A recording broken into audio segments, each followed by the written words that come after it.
Tonight on Byline.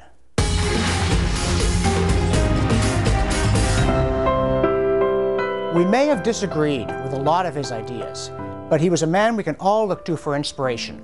Jack Layton will be missed.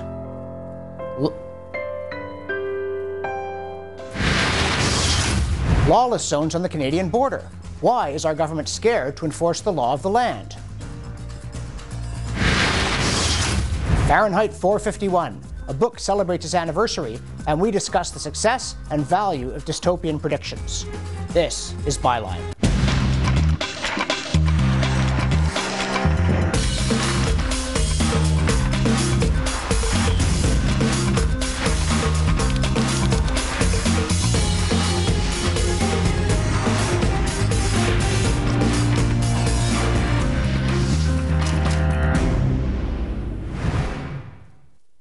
Good evening. I'm John Robson, sitting in for Brian Lilly.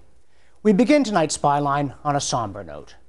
Jack Layton, leader of Her Majesty's Loyal Opposition and head of the federal NDP, died this morning at 4:45 after a courageous but brief battle with resurgent cancer.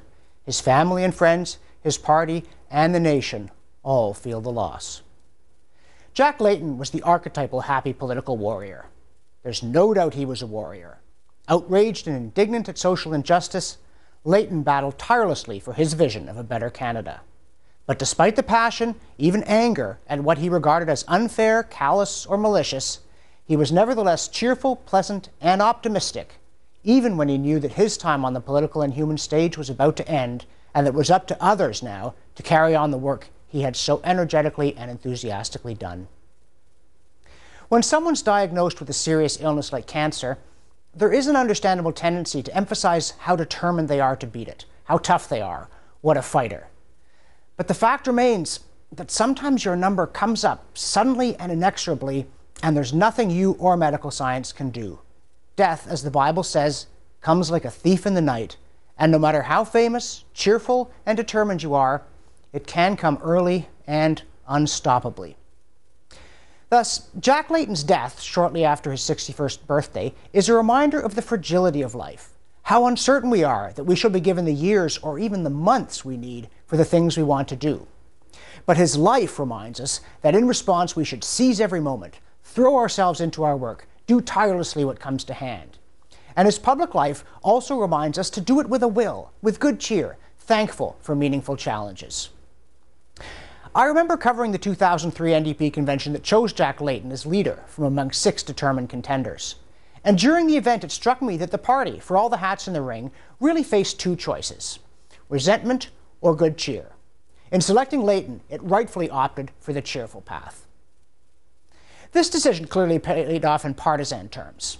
Layton kept spirits up during the long, hard rebuilding period, and in the triumphant 2011 election, his indomitable spirit, persistent optimism, and unquenchable smile clearly helped him connect dramatically with voters, including those in Quebec who previously had ignored his party.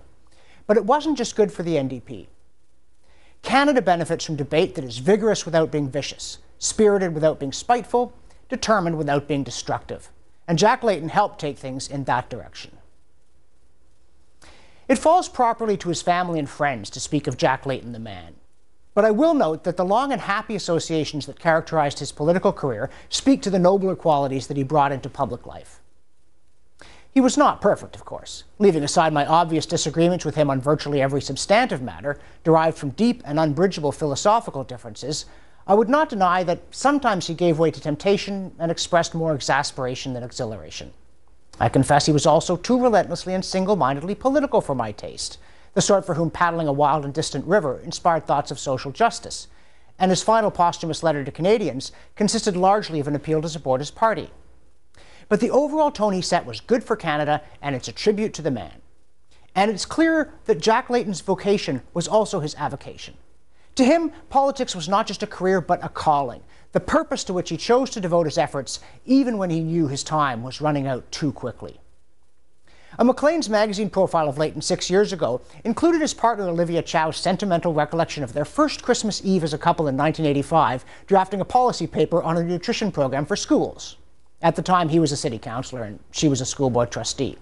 It's an entirely characteristic anecdote. Jack Layton not only spent Christmas immersed in policy, he made it a happy sharing experience. It's also highly characteristic of Layton in the larger sense, as a man as well as a politician.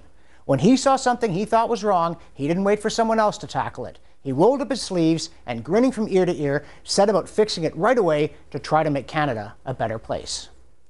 Jack Layton, gone too soon. May he rest in peace. I'm John Robson, and that's The Byline.